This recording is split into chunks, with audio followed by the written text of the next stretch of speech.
Witam Państwa serdecznie w serwisie postprawda.info w programie Taka jest Prawda. Dziś będziemy zastanawiali się, ile Ameryka jest w stanie stracić na prowadzeniu antysojuszniczej polityki, którą obrał nowy gabinet administracji szeryfa świata. Forum w Monachium miałoby być kolejną jałtą, ostatecznym rozwiązaniem konfliktu w Ukrainie, pokazem siły Stanów Zjednoczonych i nadzieją dla Berlina. Skończyło się odrzuceniem przez prezydenta Załęskiego niemal wszystkich propozycji Donalda Trumpa, a także nawet oskarżeniem USA o próbę nowego kolonializmu względem złóż Ukrainy, powolną utratą cierpliwości przez kraje Europy, a także triumfalnymi nagłówkami kremlowskich gazet. I pytanie, czy Rosji rzeczywiście się udało? Jeśli tak, to co konkretnie? O to pytamy dziś pana Marka Meissnera, dziennikarza i publicystę. Dzień dobry. Dzień dobry. Od razu chciałbym uzupełnić, że jestem przede wszystkim analitykiem militarnym i tutaj od tej strony zawsze będę patrzył. To jest bardzo istotna kwestia. Dlaczego? Dlatego, że powstaje pytanie, jak bardzo Trump z Putinem mogą się porozumieć. No i to pytanie jest ciekawe, ponieważ na przykład Starowojtowa mówi tak, że Trump i Putin pozostają dalecy od osiągnięcia jakiegokolwiek porozumienia. Dlaczego? Dlatego, że Trump toleruje dwoistość swojej administracji. Jednocześnie Kellogg namawia Putina do rozmów z Zełenskim, grozi, że złamie kręgosłup gospodarczy Rosji. A Trump naciskał na Kijów, żeby podpisać ten traktat zezwalający wojskom amerykańskim na zabezpieczenie złóż mineralnych. My o tym nie mówiliśmy, ale w tym traktacie znalazł się pasus o tym, że w uzasadnionych przypadkach wojska amerykańskie mogą zabezpieczyć regiony wydobycia. Teraz pytanie, co to by miały być te uzasadnione przypadki i od razu zapala się lampka w głowie. A, Syria, prawda? Przecież to jest dokładna kopia tego, co było w Syrii i tego, co się stało z Wagnerowcami w Syrii, kiedy zostali dosłownie rozdeptani przez Marines i przez amerykańskie lotnictwo i chodziło znowu o złoża ropy. Czyli to miałoby być powtórzenie tego, co się działo, co się działo w Syrii, miałoby być na Ukrainie. I teraz dodajmy jeszcze do tego drugą wisienkę na torcie, czyli Vansa, który tak naprawdę przyjechał do Europy z misją przekonania Europejczyków, że najlepiej będzie, jeżeli wyślą swoje wojska na Ukrainę bez jakichkolwiek gwarancji NATO dla pilnowania pokoju, podczas kiedy w tym samym czasie Amerykanie prawdopodobnie będą tutaj, prawda, pilnować złóż ukraińskich, tych, które będą eksploatowali. No jest jeszcze druga sprawa. Połowa z tych złóż leży na terenach kontrolowanych przez Rosjan. Pytanie, jakby się tam mieli Amerykanie dostać, prawda? I teraz pytanie, czy ceną za podział Ukrainy miałoby być na przykład takie coś, co nastąpiło w kilku przypadkach, ale to już w Afryce, że Amerykanie, a konkretnie ich spółki, tutaj na przykład były takie rozmowy dogadywane w Nigrze, w Mali, mieliby dostać możliwość eksploatacji na swoim terenie w ramach spółek amerykańskich firm z ich rosyjskimi ewentualnymi partnerami. I to by się nazywało eksploatacja złóż ukraińskich, prawda? Tylko że z rosyjskimi partnerami przez Amerykanów, no, czy pod amerykańskim nadzorem, być może, w każdym razie takie małe obszary eksterytorialne służące poprawie pozycji gospodarczej USA wobec Chin. Dlaczego? Chodzi o metale ziem rzadkich. 80% rynku kontrolują Chiny i ich partnerzy. Tutaj jest wiele wysiłków podejmowanych, zwłaszcza chodzi o te duże złoża litu znalezione w USA, znalezione w Kanadzie, Jest bardzo prawdopodobne, że w końcu te złoża będą eksploatowane, ale wchodzą też inne metale, tantal na przykład y, no, jest tam sporo tego. Nie będę już wyjaśniał, w każdym razie w tym momencie jest to bardzo jest to istotna część amerykańskiej, powiedziałbym, agendy gospodarczej. Tam jest 17 pierwiastków, skandowce, scanti itr, lantanowce, lantan, cel, pradeozym, neodym, promet, samar, europ. Skąd te nazwy? To są elementy niesłychanie istotne w elektronice. W elektronice zarówno popularnego użytku, jak i elektronice wojskowej. No, Zwłaszcza na przykład w detektorach Amerykanie przeciwlotniczych. przedstawiają to wszystko jako kwestię bezpieczeństwa narodowego USA i Bo dlatego to jest bezpieczeństwo narodowe. Czy oni to będą kupowali od Chińczyków za zawyżoną cenę, o co się już KPH postara, czy oni będą to eksploatowali na własny rachunek, nie bardzo zwracając w tym momencie uwagi na kontrpartnerów, bo przecież America First. no, Radosław Sikorski podczas tego forum w Monachium wypowiedział dużo takich dosyć ciekawych słów. Podobno jakiś plan rzeczywiście Amerykanie mają.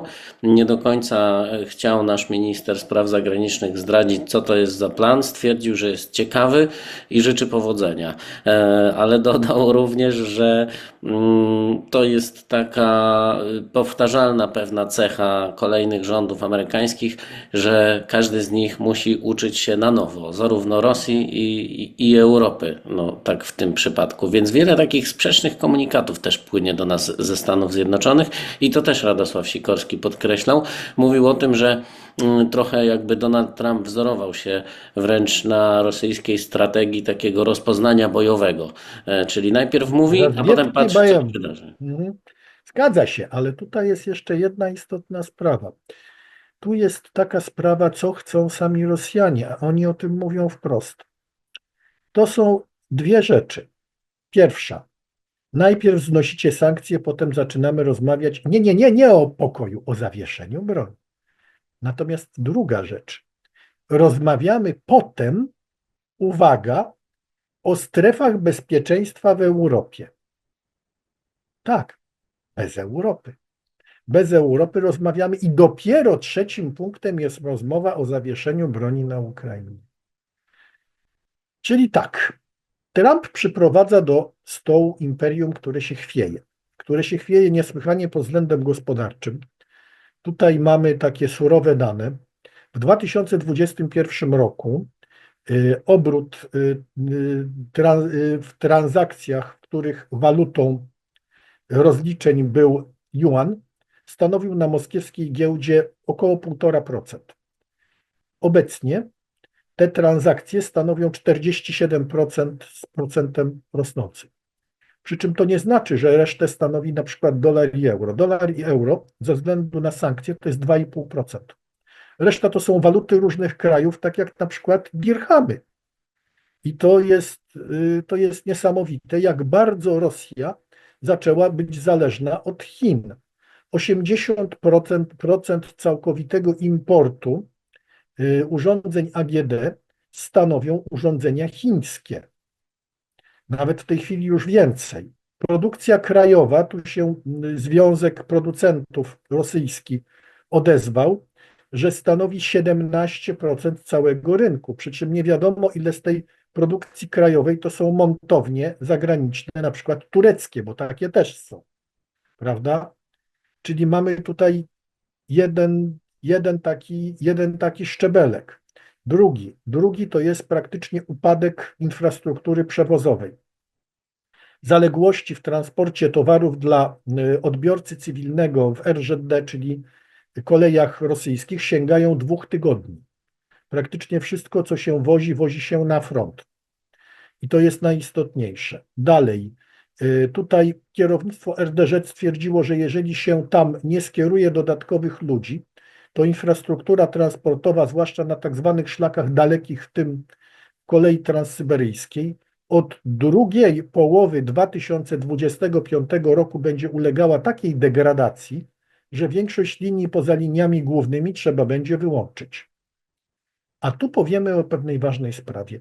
Cały transport rosyjski jest zależny od transportu kolejowego, nie od samochodowego ze względu na stan dróg rosyjskich i na to, że po ukazie Putina, który zezwalał na konfiskatę niezbędnych, przydzielenie to się ładnie nazywało, środków transportu samochodowego dla Ministerstwa Obrony, bardzo wiele firm musiało oddać część swojego parku samochodowego. Ten park samochodowy został włączony na drugą linię tak zwanej operacji specjalnej, czyli inwazji, i część z niego została już po prostu wyeliminowana. Czyli nie dość, że jeszcze nie ma jak wozić kolejami, to jeszcze jest problem z wożeniem samochodami, bo tego transportu samochodowego jest mało, a gdyby firmy transportowe chciały wziąć jeszcze jakikolwiek leasing i kupić sprzęt z Chin, Chińczycy sprzedadzą, czemu nie? To mamy przecież główną stopę procentową wynoszącą 21% z tendencją rosnącą i prawdopodobnie będzie to za niedługo 23%. Czyli tak naprawdę rosyjska gospodarka jedzie na oparach. Brakuje w przemyśle spożywczym brakuje co trzeciego pracownika. To są miliony ludzi. W przemyśle zbrojeniowym, no, jesteśmy przecież ustawieni w Rosji na przemysł zbrojeniowy 400 tysięcy ludzi. Tych 400 tysięcy ludzi trzeba wyjąć, te 400 tysięcy ludzi skądś trzeba wziąć, a jak wziąć, skoro front ma w tej chwili absolutne pierwszeństwo. Stąd dyskusje w Dumie, zwłaszcza w Komisji Obrony, nad powszechnym obowiązkiem obrony dla kobiet, co oznaczałoby skierowanie po prostu kobiet do fabryk, a uwolnienie części personelu, który zasiliłby, no i nie wiadomo co by zasilił, bo oczywiście Ministerstwo Obrony by wyciągnęło swoje ręce po tych ludzi, żeby się znaleźli na SWO, no ale przecież jeżeli oni się znajdą na SWO, to gospodarka już się kompletnie może zawalić. Dlatego Rosji się mimo wszystko będzie spieszyło.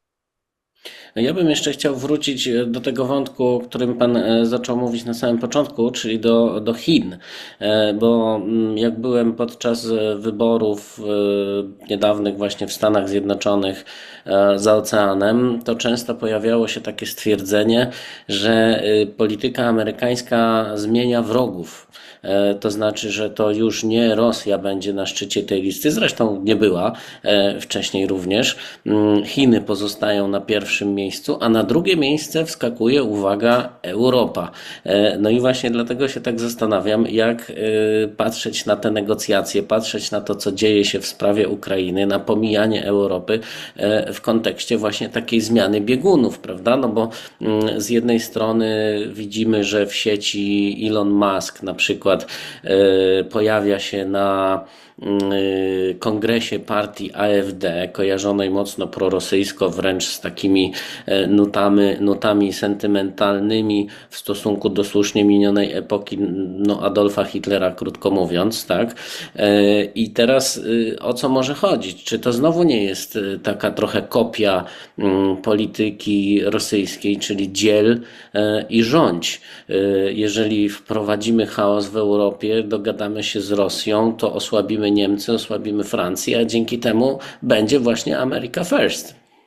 Tak, to jest bardzo możliwe. Dlaczego? Dlatego, że tam z kompletną nieznajomością Rosji grają na rozerwanie sojuszu między Rosją a Chinami i na skierowanie Rosji przeciwko Chinom.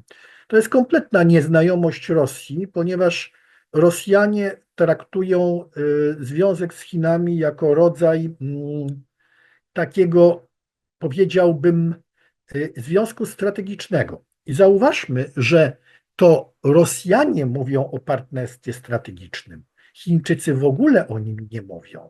No pytanie, czy to już nie właśnie jest wręcz totalne uzależnienie, prawda? prawda, dokładnie ćwiczenia wspólne są prowadzone na Pacyfiku, prowadzone są wspólne ćwiczenia z Chińczykami, przy czym tutaj to Chińczycy decydują, jaki będzie ten zakres tych ćwiczeń, prawda? I tutaj prasa chińska bez żenady pisze o tym, że Rosja jest młodszą siostrą. a młodsza siostra w kulturze chińskiej to jest naprawdę bardzo nieciekawe stanowisko i nieciekawa rola. Także z jednej strony tak, z drugiej strony w Chinach, tak jak Wen Li, jeden z czołowych ekonomistów chińskich, odzywają się głosy, dlaczego my wiążemy się z tą Rosją? Ona upada. Na to, że eksportujemy więcej lodówek, pralek i samochodów, nie zrównoważy tego, że możemy stracić zachodni rynek. Zachodni rynek jest dla nas pierwszoplanowy. Zobaczcie, co zrobili Rosjanie. Wykołowali Irańczyków, teraz Huti pracują dla nich. Huti zablokowali całą cieśninę. Nasz transport, który kosztował $3000 od kontenera, w tej chwili kosztuje 7000 od kontenera 20-stopowego. My na tym tracimy. Także to jest tak. Chiny będą grały na dwóch fortepianach. Oficjalnie nigdy do końca Rosji nie poprą. Natomiast jeżeli można będzie zrobić Amerykanom i Europie jakiekolwiek problemy, to dlaczego nie? Ale z drugiej strony oni są wściekli na Rosjan za jedno. Rosjanie całkowicie zniszczyli najważniejszy chiński program, którym była inicjatywa Pasa i Szlaku, blokując wszelkie drogi transportowe. Jeżeli w układzie SI mówiło się o tym, że Chiny zainwestują równowartość $10,5 miliarda w drogi transportowe przez Azję Środkową, omijające Rosję, jeżeli cały układ SI był zawarty bez jakiegokolwiek udziału Rosji, to znaczyło, że Chiny rozpaczliwie starały się tą drogę transportową poza Rosją wybić. Okazuje się, że to będzie kosztowało mniej więcej 3 razy więcej. Chińczycy są w stanie zapłacić, no ale terminy. I dlatego myślę, że Chińczycy także będą nalegali na szybkie porozumienie w tej chwili w Arabii Saudyjskiej, czy gdzie bądź to będzie, mając na myśli swoje europejskie udziały i wejście w gospodarkę europejską. Tu jeszcze jest jedna istotna sprawa. Sankcje. Te 10% ceł, które zostało nałożonych na towary chińskie w Stanach. Po pierwsze, to najniższe cło, jakie mogło być. Mówiono przecież, no gdzie o 40%, 25%. Tymczasem 25% wylądowało na koncie Meksyku i Kanady, a 10% tylko na koncie Chin. No ale to jest znaczące. Część eksportu trzeba będzie przekierować. Gdzie on zostanie przekierowany? No stawiam funty przeciwko orzechom, że to będzie przekierowanie do Europy i na europejskie rynki. Tylko teraz następne pytanie. Jak? Koszty transportu. Koszty transportu wykładniczo rosną. Wiadomo, że Iran ma problem, ponieważ jak do tej pory jego, prawda, takimi stalowymi proxy byli Huti, był Hezbollah, był Hamas. Tymczasem u Huti pojawili się doradcy rosyjscy i coraz więcej Huti zaczyna rozmawiać z Rosjanami, nie z Iranem, nie z tym, który im dostarczał najwięcej broni. To samo delegacje Hamasu i Hezbollahu regularnie jeżdżą do Moskwy, a jeżeli chodzi o Teheran, to zjawiają się tam rzadziej. Także mamy coś takiego, co dla Chińczyków nie jest najlepszym wyjściem i najlepszym rozwiązaniem, więc myślę, że będą lawirować.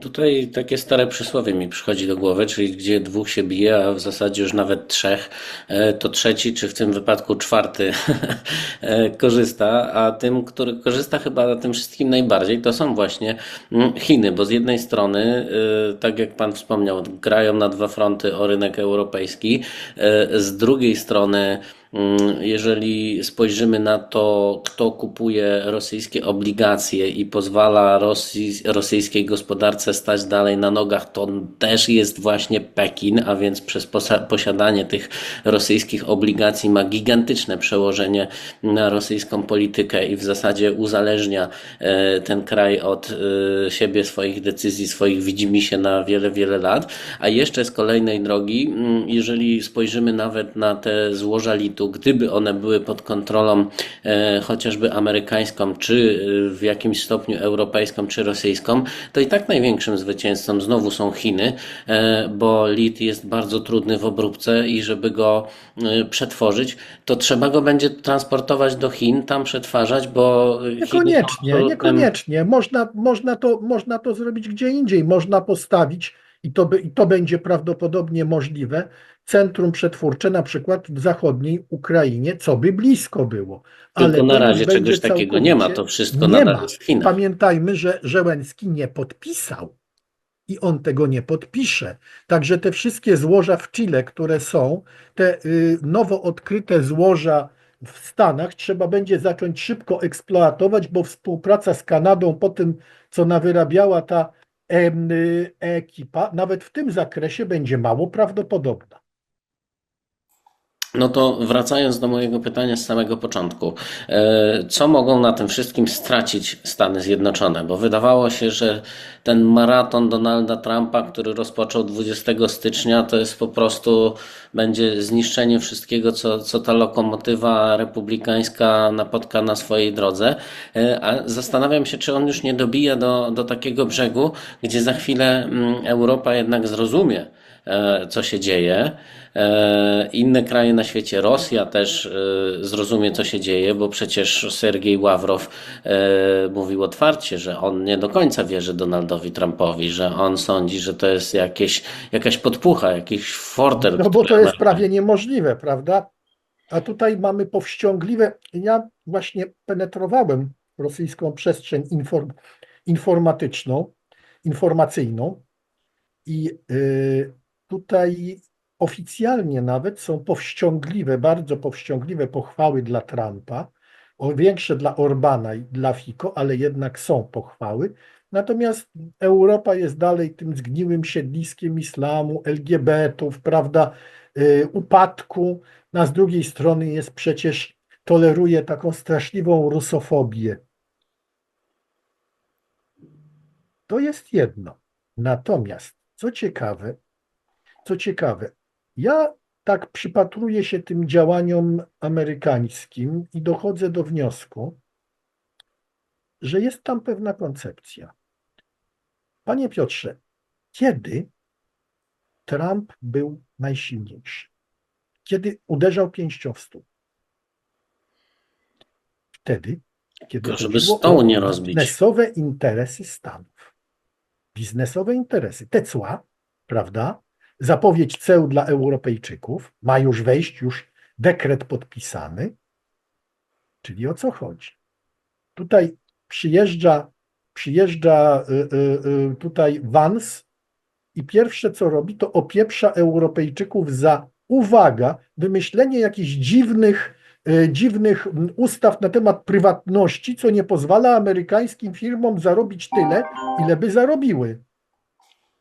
Prawda? Przyjeżdża Hexet i mówi: kupujcie amerykańskie uzbrojenie, macie na to nasze zezwolenie. Czyli co? Jest to prezydentura biznesowa, transakcyjna, wyłącznie patrząca pod kątem biznesu. Każde działanie jest oparte na interesie. I tu użyję pewnej metafory. Pamięta pan paragraf 22 Przyznam szczerze, że nie. Hellera? Był tam Milo Binder, który zorganizował na całym froncie włoskim wielki syndykat wymiany wszystkiego ze wszystkimi, także z Niemcami i z Włochami po drugiej stronie, gdzie każdy miał niby udział w zyskach i każdy z każdym współpracował. Wszystko dla zysku i wszyscy mogli mieć wszystko, zwłaszcza w obietnicach. Więc dla mnie Trump to jest taki podstarzały Milo Binder, który nie ogląda się na nic, wrogów, na przyjaciół, ale organizuje wielki syndykat amerykański. To nie jest United States of America, to jest United Corporation of America. A nie sądzi pan, że to ma jednak krótkie nogi? Ja sądzę, oczami duszy, widzę taki cover Time'a 2030 roku, albo może wcześniejszego, z wielkim tytułem Why We Lost Europe. Ja właśnie dokładnie o tym samym zacząłem myśleć niedawno, że przecież europejscy przywódcy też kiedyś stracą cierpliwość, tak? Oni już To stracili cierpliwość. Wszystko to, co my, co do tej pory było, polegało na niepisanej zasadzie, która została ustalona po wojnie, wraz z zapadnięciem żelaznej kurtyny. My, Amerykanie, chronimy was, Europejczyków, trzymamy nasze wojska, nasze uzbrojenie po to, żeby wasze armie mogły być mniejsze, żebyście się rozwijali gospodarczo, żebyście wrócili do siebie po zniszczeniach II wojny i żebyście tych zniszczeń znowu nie zaznali, tym razem od Rosjan. Jesteśmy waszymi ochroniarzami, ale w zamian za to mamy dostęp do waszych rynków i mamy ewentualną waszą współpracę w ramach czegoś, co nazywa się NATO, jeżeli cokolwiek nam zagrozi. Pamiętajmy, że jedynym krajem, który użył artykułu 5, były Stany Zjednoczone. I w piaskach Afganistanu i Iraku Polska zostawiła 44 zabitych, Kanada 159, ginęli nawet Estończycy. Wszystko w sumie to nie jest powiedziane, że to za nasze interesy było. Tak naprawdę chroniliśmy niby interesy wspólnoty zachodniej, ale czym była wspólnota zachodnia? Przecież wiodącą rolę w niej odgrywała Ameryka. Cynicznie rzecz biorąc, chroniliśmy dużą część interesów amerykańskich. I myśmy na to przystali, bo nasz układ był taki: wy chronicie nas, my chronimy, my pomagamy wam. To hasło jeden za wszystkich, wszyscy za jednego to nie byli muszkieterowie. To była pewnego rodzaju transakcyjność. I ten układ został złamany w tej chwili. To znaczy, że jednak te tytuły w nagłówkach rosyjskich trochę jest w nich prawdy, prawda? Że Trochę jest w sukces, nich prawdy. Trochę jest w sukces nich Putina prawdy. pewnie, tak? Tak, trochę jest w nich prawdy. Na czym polega ten sukces? Na tym, że jak to ładnie niektórzy określają imperium dziadów, to imperium dziadów z powrotem stało się imperium, bo Trump z nimi rozmawia jak równy z równym. Pytanie też o jakby tą pierwotną koncepcję, którą serwowała nam rosyjska propaganda na samym początku, czyli o chęć zmiany biegunów na świecie, prawda? I ja się zastanawiam, czy Stany Zjednoczone widzą, co się dzieje, że jakby utrata Ukrainy, o tym też mówił Radosław Sikorski w Monachium, że utrata Ukrainy może w pewnym momencie pobudzić aspiracje Chin chociażby do Tajwanu, który jest zdecydowanie dla Amerykanów ważniejszy niż Ukraina, i przynajmniej wobec tych Pytanie, Amerykanów, z którymi czy ja rozmawiałem. nowa administracja amerykańska tak naprawdę chce chronić Tajwan? Posłuchajmy tego, co mówił Trump sam. Zabierają nam miejsca pracy. Wcześniej to był temat na pewno numer jeden. Nawet Tak. mówię ważniejszy niż Ukraina. Wszyscy Niech się wiedzieli, o co chronią chodzi z sami. Tajwanem. Tak? No. Niech się chronią sami. Tajwan szuka gorączkowo sojuszników w Europie. O tym wiemy. Działa na przykład przez państwa bałtyckie, przez Litwinów, gdzie tam ta ekspozytura tajwańska na Europę się robiła. Oni szukają sojuszników w Europie w tej chwili. Czyli gdyby wszystko zakończyło się niedługo, gdyby zakończyło się takim scenariuszem, jaki teraz mamy nakreślony, no to zdecydowanie wychodzi nam, że w sumie Ameryka przegrywa, a wygrywają Chiny. Tak. Zgniły pokój.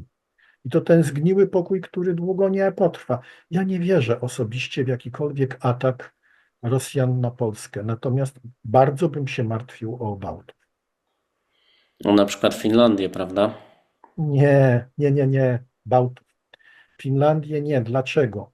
Finlandia już udowodniła, że ma bardzo wielu dobrze wyszkolonych żołnierzy, a Rosjanie zdemontowali, rozwalili obie brygady arktyczne, te, które stały w Alakurtii. One zostały wyniszczone na Ukrainie, zwłaszcza 200. Przystosowanie ludzi do walki w takim klimacie trwa ponad pół roku. Budowa brygady, która będzie służyła specjalnie do zadań w takim klimacie, około 2 lat. Rosjanie nie mają tyle czasu. to co z tego, że ta granica jest najdłuższa?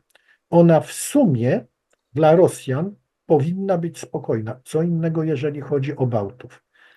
Zawsze atak na Bałtów można przedstawić jako zbieranie ziem ruskich, bo to kiedyś była część ZSRR. No a my mamy wielki problem. Jak tych Bałtów chronić? Tam nie ma żadnej głębi operacyjnej.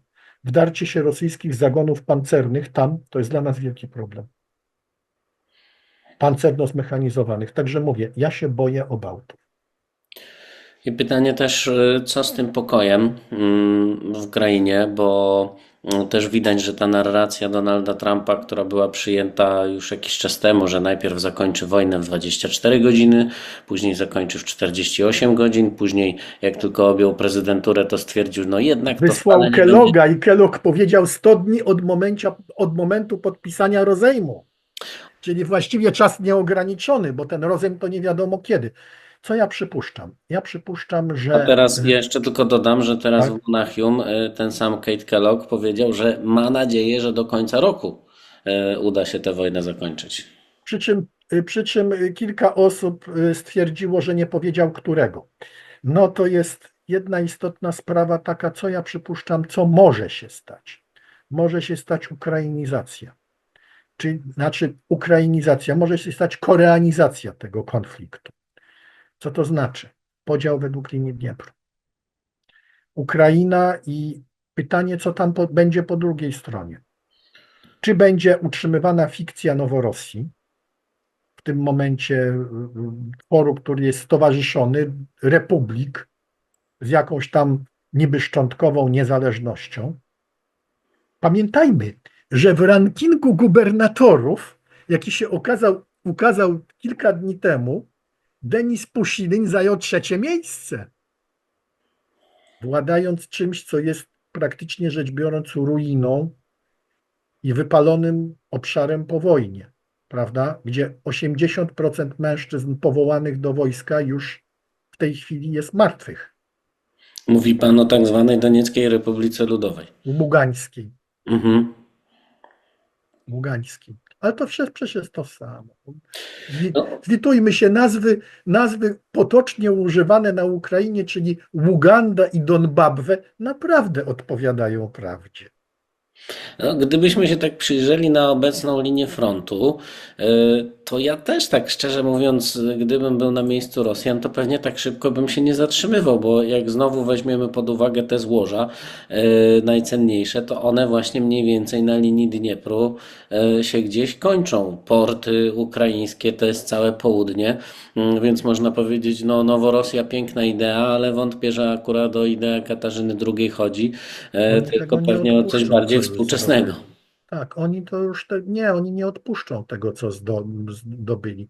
Ja jestem przekonany, że jak przyjdzie co do czego, to okaże się, że trzeba wymienić Kursk za te zdobycze z 2024 roku rosyjskie, a front się zatrzyma na linii Dniepru. Chyba z Zgniły 2025 rozejm. nawet. Tak, ale to nie jest wiele, bo dzisiaj Ukraina odbiła, chłopaki odbili Piszczane. Także zagrożenie bezpośrednie dla Pokrowska zostało odsunięte. Ale z drugiej strony, jak spojrzymy, to odcięta Dworiczna, już droga. wiem, Dworiczna, no to nie wygląda dobrze. No ale to tam jest znowu jest to samo, o czym ja mówię od lat. Brak współdziałania między poszczególnymi brygadami. Ale to jest na osobną rozmowę, to jest po prostu dno. Jeżeli dowódcy brygad współpracują ze sobą tylko dlatego, że się znali i uczestniczyli w podobnych akcjach, jeżeli regiony styku między batalionami, rejony styku nie są zabezpieczone, to o czym my rozmawiamy? Rosjanie wchodzą jak w masło. Czyli co, generalnie Rosja się nie wystraszyła Donalda Trumpa i wychodzi nam Nie. jak zawsze, że Rosjanie kłamią. Ukraina zawsze to powtarzała, nie będziemy z nimi siadali do stołu negocjacyjnego, bo oni nigdy nie dotrzymują słowa. Jeżeli się teraz nie zatrzymają, a będą trzymać Donalda Trumpa w takiej ułudzie, że jednak trochę się boimy, jednak tutaj nie chcielibyśmy pana Trumpa denerwować, ani jego ludzi, no to de facto po co potem się dzielić tym tortem, skoro uda się go w całości zachować dla siebie? To jest jedna istotna sprawa. Oni nie będą trzymać Trumpa w iluzji, że oni się go boją. Oni go będą trzymać w iluzji rokowań, w iluzji biznesu, który jest przewidywalny. Słuchajcie, Trump, my tutaj oczywiście na wasze propozycje finansowe my musimy znaleźć tutaj odpowiednią odpowiedź, rozumiecie? Tutaj muszą nasi ludzie usiąść i biznesowo to przedyskutować. Oczywiście to jest możliwe, jesteśmy pewni, że wasze propozycje są fair, ale my również mamy interesy i musicie to zrozumieć i uwzględnić. Jak to będzie wyglądało?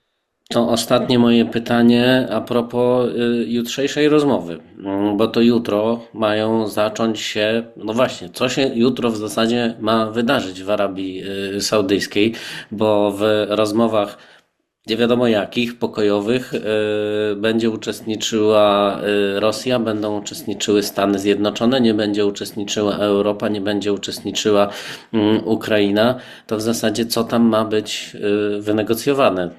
Trudno To ma chyba być powiedzieć. wynegocjowane, a może tak spójrzmy na to, kto jest w tym momencie w delegacji rosyjskiej. Sergiej Ławrow i razem z nim doradca Putina Jurij Uszakow. Uszakow, prawda? I nie tylko Ławrow i Uszakow. Jeszcze są ludzie, którzy są odpowiedzialni za wywiad, prawda? No to jak są ludzie, którzy są odpowiedzialni za wywiad, no to co my mamy tutaj na tapecie? Na tapecie mamy po prostu to, o czym mówiłem. Zniesienie sankcji. Dalej, następna rzecz, europejski system bezpieczeństwa, to już jest Ławrow. No i dopiero potem ewentualne zawieszenie broni. Dlaczego? A widział pan tam w składzie tej delegacji choć jednego generała?